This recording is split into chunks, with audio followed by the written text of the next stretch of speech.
Hello students, எல்லாத்துக்கும் வணக்கம். இது நம்ம channel short and top course.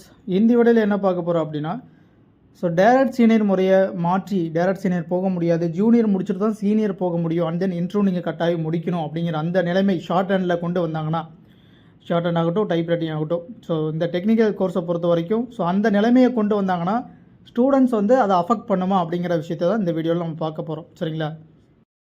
வீடியோக்குள்ளே போகிறதுக்கு முன்னாடி நம்மளுடைய short and COA accountancy online வகுப்பில் இணைஞ்சு படிக்கிறதுக்கு விருப்பம் இருக்கக்கூடிய மாணவர்கள் தாராளமாக ஸ்க்ரீனில் தெரிய நம்பருக்கு வாட்ஸ்அப் பண்ணிவிட்டு வெயிட் பண்ணுங்கள். டைப் ரைட்டிங் நம்மளோட இன்ஸ்டியூட்டுக்கு நேரடியாக வந்தால் படிக்கலாம். சரிங்களா? அண்ட் தென் அது போக டிஎன்பிஎஸ்சி கிளாஸும் போயிட்டு தான் இருக்குது. சரிங்களா? எல்லாமே இண்டிவிஜுவல் கிளாஸ் வாட்ஸ்அப் முறையில் தான் போகும். உங்களுடைய ஃப்ரீ டைமில் நீங்கள் பண்ணலாம். ஒவ்வொரு ஸ்டூடெண்ட்ஸ்க்கும் தனிப்பட்ட முறையில் கிளாஸ் போகும். சரிங்களா? விருப்பம் இருக்கக்கூடிய மாணவர்கள் தாராளமாக ஸ்க்ரீனில் தெரிய நம்பருக்கு வாட்ஸ்அப் பண்ணிவிட்டு கொஞ்சம் வெயிட் பண்ணுங்கள். ஓகே.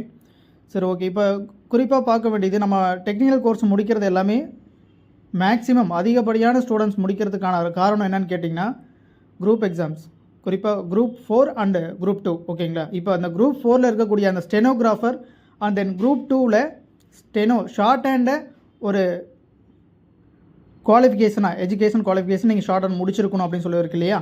அது ஒரு எலிஜிபிலிட்டியாக கொண்டு இருக்கக்கூடிய ஜாப்ஸ் எல்லாமே எடுத்து பார்த்தோம் அப்படின்னா கண்டிப்பாக அங்கே டைப் ரைட்டிங் கேட்குறாங்க. ஷார்ட் ஹேண்ட் மட்டும் நீங்கள் வெறுமனா முடித்தா பத்தாது, டைப் ரைட்டிங்கும் நீங்கள் முடிக்கணும்.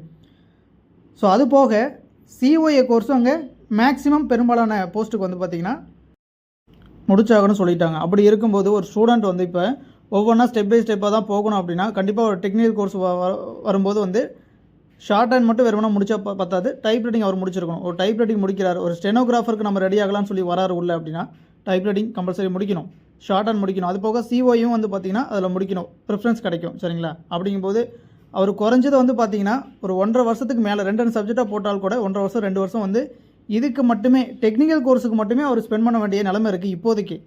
அதுவும் இன்னும் பார்த்திங்கன்னா இந்த மாதிரி ஒவ்வொரு ஸ்டேஜை தான் கடந்து வரணும். ஜூனியர், இன்டர்மீடியட், சீனியர், இந்த மாதிரி ஒவ்வொரு நிலையை தான் தாண்டி வரணும். அப்படிங்கும்போது கண்டிப்பாக பார்த்திங்கன்னா அவருக்கு அந்த கால வரையும் அப்படிங்கிறது ரொம்ப ஏற்படும்.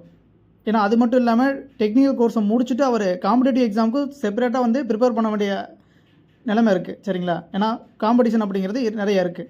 அப்படிங்கும்போது அங்கேயும் அவர் ப்ரிப்பேர் பண்ணி ஆகணும். அங்கேயும் ஒரு வருஷம் அல்லது 2 வருஷம் அவர் படித்தா தான் இப்போ இருக்கக்கூடிய நிலைமைக்கு அந்த ஜாப் அப்படிங்கிறத வாங்க முடியும். சரிங்களா? அப்படி இருக்கும்போது இந்த நிலைமையை மாற்றினாங்க அப்படின்னா ஒவ்வொரு ஸ்டேஜை தான் கடந்து போகணும் அப்படின்னு சொல்லி கொண்டு வந்துட்டாங்கன்னா கண்டிப்பாக டெக்னிக்கல் கோர்ஸ் முடிக்கிறதுக்கே ரொம்ப வருஷங்கள் ஆயிரும். சரிங்களா? அப்படி பண்ணும்போது ஸ்டூடெண்ட்ஸ் இது மேலே காட்டுற அந்த இன்ட்ரெஸ்ட் அப்படிங்கிறது குறைஞ்சிடும். இப்போ இருக்கக்கூடிய மெத்தட் பார்த்திங்கன்னா யாரெல்லாம் டைரக்ட் சீனியர் பண்ண எலிஜிபிள்னு சொல்லிட்டு ஒரு எலிஜிபிலிட்டி கொடுத்துருக்காங்க. ஓகேங்களா? அதுக்கு தகுதியானவர்கள் டைரக்ட் சீனியர் எழுதலாம். அது நல்லபடியாக எழுதினா மட்டும்தான், நல்லா புரிஞ்சுக்கணும். அதில் சரியாக பண்ணால் பாஸ் பண்ணுறாங்க. அது ஸ்டூடெண்ட்ஸோட திறமை தான். அவங்களுக்கு திறமை இருக்குது அப்படின்னா டைரெக்டாக சீனியர் அப்பீர் ஆகி அதில் பாஸ் பண்ணுறாங்க. புரியுதுங்களா? அப்படிங்கிற பட்சத்தில் ஸ்டூடெண்ட்டோட தகுதி அப்படிங்கிறது குறைஞ்சி போகிறதுக்கான வாய்ப்பே கிடையாது. இப்படி இருக்கக்கூடிய இந்த நிலைமையை மாற்றி டைரக்ட் சீனியர் பண்ணக்கூடிய அந்த திறமை இருக்கக்கூடிய மாணவர்களையும் நீங்கள் ஜூனியர் முடிச்சுட்டு தான் சீனியர் வரணும், ஒவ்வொரு படிநிலையை கடந்து தான் வரணும் அப்படின்னு சொல்லி நம்ம மாற்றி கொடுத்தோன்னா கண்டிப்பாக அவங்களுக்கு பார்த்திங்கன்னா காலவரையும் ஏற்படும். ஏன்னா அவங்களுக்கு அதுக்கான திறமை அவங்கக்கிட்ட இருக்குது, அவங்க பண்ணுறாங்க. அதோட எலிஜிபிலிட்டி இப்போ இருக்கக்கூடிய எலிஜிபிலிட்டி ஃபாலோ பண்ணி பண்ணுறாங்க. இது நாள் வரைக்கும் அப்படி தான் பண்ணியிருக்காங்க. அப்படிங்கும்போது அந்த இடத்துல அவங்களுடைய திறமை அப்படிங்கிறது நசுக்கப்படுது. ஓகேங்களா? அதே நேரத்தில் இப்போ என்ன சுச்சுவேஷன் இருக்கோ இதை பேஸ் பண்ணி உங்களுடைய ஸ்டடி பிளானை நீங்கள் அமைச்சிக்கலாம். டைரக்ட் சீனியரில் இருக்காது, அந்த மாதிரிலாம் இன்னும் ஜிஓ வரலை. ஓகேங்களா? எது வந்தாலும் அஃபீஷியலாக அனௌன்ஸ்மெண்ட் வந்ததுக்கப்புறம் அதை குறித்து நீங்கள் பிளான் பண்ணிக்கலாம்.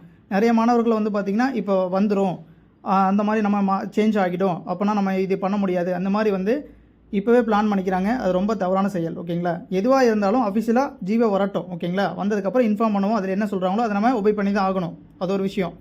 அண்ட் தென் அது வந்ததுக்கப்புறம் அதுக்கான பிளான் போடுறது பெட்டராக இருக்கும். சரிங்களா? சொல்லக்கூடிய விஷயங்கள் புரியும் நினைக்கிறேன். யாரும் எதுக்கு பயப்பட வேண்டாம். இப்போ இருக்கக்கூடிய சுச்சுவேஷன் என்னவோ அதை பேஸ் பண்ணி உங்களுடைய ஸ்டடி பிளானை அமைச்சுக்கோங்க. நல்லபடியாக படிங்க. ஓகேங்களா? நன்றி.